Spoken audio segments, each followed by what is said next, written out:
Lighting బాగున్నది. అది కొత్తూరులో అది అపార్ట్మెంటు ఓపెనింగ్. అది లైటింగ్ పెట్టారు, అది తీస్తున్నా. నేటి కాయలు పనసకాయ కోసానులే, ఇటు దారిని వెళ్తా చూశాను, బాగుందని తీస్తున్నాను. అది కొత్తూరులో, తాడేపల్లిలో కొత్తూరులో అన్నమాట. లైటింగు అపార్ట్మెంటు చాలా దూరంగా ఉంది కూడా సరిగ్గా కనపడలేదు కదా. మామూలుగా చూస్తుంటే బాగా కనపడుతుంది, ఇది ఫోన్లో కూడా సరిగ్గా కనపడలేదు, అందుకని తీశాను. బండి ఇటు వెళ్తా, నేను కాయల బండి ఇటు వెళ్తా వచ్చి తీసా. పనసకాయ మిగల బండిపోయింది, దాని తగ్గట్టు వాళ్ళ వర్షం అయిపోయింది, మరి బేరం లేదు. నిన్న మిగిలిపోయింది పారేసాను, నిన్న అరసీసా పారేసాను. ఇవాళ కూడా పావు సీసా అమ్మాను అంతేను. సీసా సగం అట్ట ఉన్నాయి, ముప్పావు సీసా అట్ట ఉంది. మిగిలి పండిపోయింది అంటే బాగానే ఉంది, కానీ తింటాకి బాగా మిగిలి పండిపోయి. అంటే పెద్దవాళ్ళు పళ్ళు లేని వాళ్ళు అయితే చక్కగా సప్పరించి తినేచ్చు, అలా ఉంది తొన. కాకపోతే ఒక దోరగుంటే తినేవాళ్ళకి బాగుంటుంది, కానీ బాగా మిగిలి పండిపోయింది. పని బాగానే ఉంది, తొన బాగానే ఉంది, ఏం పర్లేదు. తొన మాటికి బాగానే ఉంది, ఇవ్వండి, తొన మాటికి బాగానే ఉంది. అంటే మిగిలి పండిపోయింది అంటే ఇప్పుడు టైం అయిపోయింది, మరి ఇంక నైట్ అయిపోయింది టైం నైట్ అయిపోతానా. మిగిలి పండిపోయింది అంటే ముసలి వాళ్ళకి అయితే తింటా బాగుంటుంది. అంటే వయసు వాళ్ళు కొద్దిగా ఎట్లా ఉందంటారు, అంటే బాగానే ఉంది, తొనమాట బాగానే ఉంది. టైం అయిపోయింది, ఇప్పుడు టైం అయిపోతానా. ఇప్పుడు కొనేవాళ్ళు కూడా లేరు, మిగిలి పండిపోయింది. బాగానే తింటాక బాగుంటుంది. మరి పొద్దుపోయింది, ఇప్పుడు ముప్పావు సీసా ఉంది, అల్లి ఉండిపోయింది.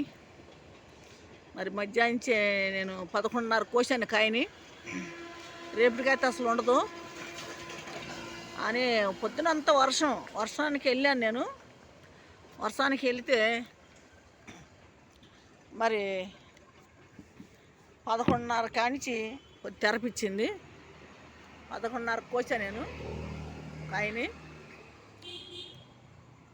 వస్తే అక్కడికి వచ్చి తెరపించింది, కానీ జనం పెద్ద తిరగలేదు. అంటే పొద్దునుంచి వర్షం ఉంది కదా, వర్షానికి ఎవరు బయట రాలేదు. ఇప్పుడు ఇక్కడ పెట్టా, కొద్దిగా లైట్ వెళ్తుందండి, వస్తా ఇప్పుడు గేట్ సెంటర్ నుంచి వచ్చాను నేను. ఇక్కడ కొద్దిగా లైట్ వెళ్తుందండి పెట్టాను, ఇక్కడ ఎవరైనా కొంటారేమని. కొంటే కొన్నారు, లేస్తలేదు, పారాయటం చేసేది ఏం లేదు.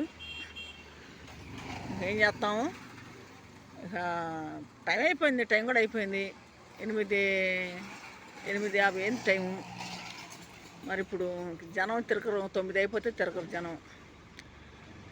ఇక ఎవరైనా కొంటారేమని పెట్టా ఆశతో. ఇక్కడ ఎవరైనా కొంటే కొన్నారు, లేకపోతే లేదు, ఇంక చేసేదేం లేదు. పారబోసికి ఇంటికి వెళ్తాం. ఇంకా నిన్న అలాగ అయిపోయింది, నిన్న అరసీసా పారబోసా సాయంకాలానికి నైటు.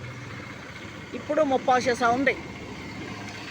మరి అమ్ముడు పోతుంటే ఏదైనా డబ్బులు తేలును, మరి అమ్ముడు పోవట్లేదు, దానివల్ల నాకు ఇసుకు పడుతుంది. మరి వ్యాపారం అందరు చేయరు. మరి ఇప్పుడు నేను చేస్తాను వ్యాపారం, ఈ వ్యాపారం అందరికీ తెలీదు చేయటం కూడా. అది కాయకోవటం ఇసుకోవటాను చాకిరి దానికి. ఇది అందరు చేయలేరు, ప్రతి వాళ్ళు కొయ్యలేరు, దీన్ని చేయలేరు కాయ. ఎందుకంటే ప్రతి వాళ్ళు ఏదో కమలకాయలని, యాప్లికాయలని, దానిమ్మకాయలని, అన్నీ సపోటా, జాంకాయ ఇవి అమ్ముతారు, కానీ మామిడిపోయి ఎన్ని అమ్ముతారు, కానీ ఇది మటుకి సరిగా అమ్మరు. సరిగా ఇది ఎవరంటే మగవాళ్ళు అక్కడ టౌన్లో అమ్ముతారు ఎక్కువ. ఇది ఇటు మనకి పల్లెటూరులకి వెళ్ళి తక్కువ అమ్మటం, కొయ్యటం చేత కదా ముందు. ఇది నాకు అలవాటు కాబట్టి నేను పట్టుకుంటాను ఈ కాయ, లేకపోతే నేను కూడా ఈ కాయ పట్టను, నాకు అలవాటు అని. దానివల్ల నేను అంటే కొయ్యాల్సి వస్తుంది, తీసుకోవాల్సి వస్తుంది కాయలు. ఈ కాయలు కూడా మార్కెట్లో దొరకట్లే. మార్కెట్లో వారానికి ఒకసారి వస్తుంది లోడు. వారానికి ఒకసారి వస్తుంటే అక్కడ టౌన్లో అమ్మేవాళ్ళు 25కాయ, 30కాయ, 50కాయ తీసుకుంటున్నారు ఒక్కొక్కళ్ళు. అంటే అది మారుబేరం, ఆ టౌన్లోనే మారుబేరం కాబట్టి వాళ్ళు తెచ్చి కొంతవరకు వాళ్ళు కోసి అమ్ముతారు, కొంతవరకు బయట అమ్మేస్తారు బిర్యానీలకి. విజయవాడ మొత్తం బిర్యానీ ఎక్కువ చేస్తున్నారు, పనసకాయ బిర్యానీ. దానికి వెళ్ళిపోతుంది కాయ ఎక్కువ, దానివల్ల కూడా రేటు పెడుతున్నారు అక్కడ మాకు కమిషన్ కొట్టోళ్ళు. ఇప్పుడు అంత కాయ తీసుకున్న వాళ్ళకి తక్కువ వేస్తున్నాడు రేటు. మేము 4 కాయలు ఒక 5 కాయలు తీసుకున్న వాళ్ళకి మాకు రేటు ఎక్కువ వేస్తున్నాడు. కాయ మాకు 500 600 చొప్పున పడుతుంది మాకు అక్కడ.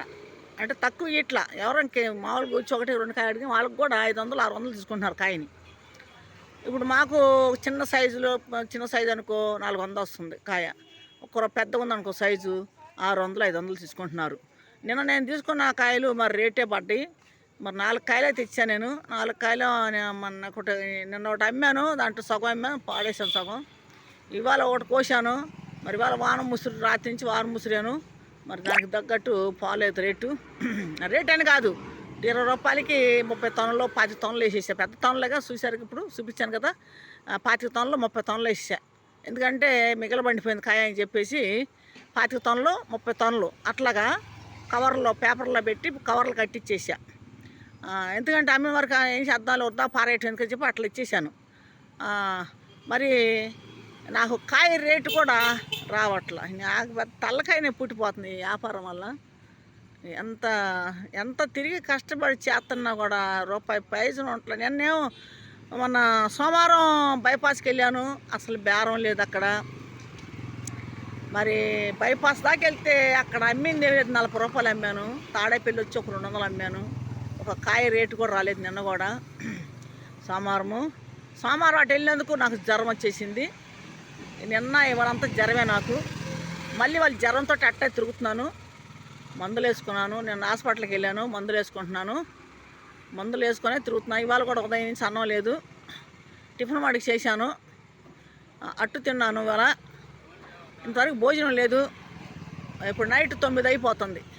ఇలా ఉదయం వెళ్ళిపోయా, పొద్దున వెళ్ళిపోయా, 9ంటికి వెళ్ళిపోయా బయటికి. అంటే 9ంటికి వెళ్ళిపోయి 11 దాకా ఒక కొట్టు దగ్గర కూర్చున్నా. అంటే వారం తగ్గట్లేదు. 11:30 కానించి తగ్గింది కొద్దిగా. అక్కడి నుంచి కాయ కోసి ఆ బజార్కి ఈ బజార్ తిప్పుతున్నాను బండిని. మరి సరిగా అమ్ముడు పోవట్లేదు మరి కాయ. విత్తనాలు కూడా మంచిగా ఉంటున్నాయి, బాగానే ఉంటున్నాయి. మరి ఎందుకు తీసుకోవట్లేదు అర్థం కావట్లేదు. విత్తనం కూడా ఎక్కువ వేస్తున్నాం, తక్కువ ఏమి ఇట్లేదు. మరి డజన్ లెక్క కూడా అమ్మట్లేదు. డజన్లు కాకుండా ఎట్ట పడితే అట్టు ఇచ్చేస్తున్నాను. మరి నాకు ఇసుక వచ్చేస్తుంది. వ్యాపారం వల్ల ఇసుక వచ్చేస్తుంది నాకు. ఎందుకంటే రూపాయి కనపట్ల. ఇవాళ అద్దె కట్టాలి, బండి అద్దె కట్టాలి. బండి అద్దె కింద నాకు ఫోన్ చేశారు. బండి అద్దె 7వ తారీఖునే కట్టాలి.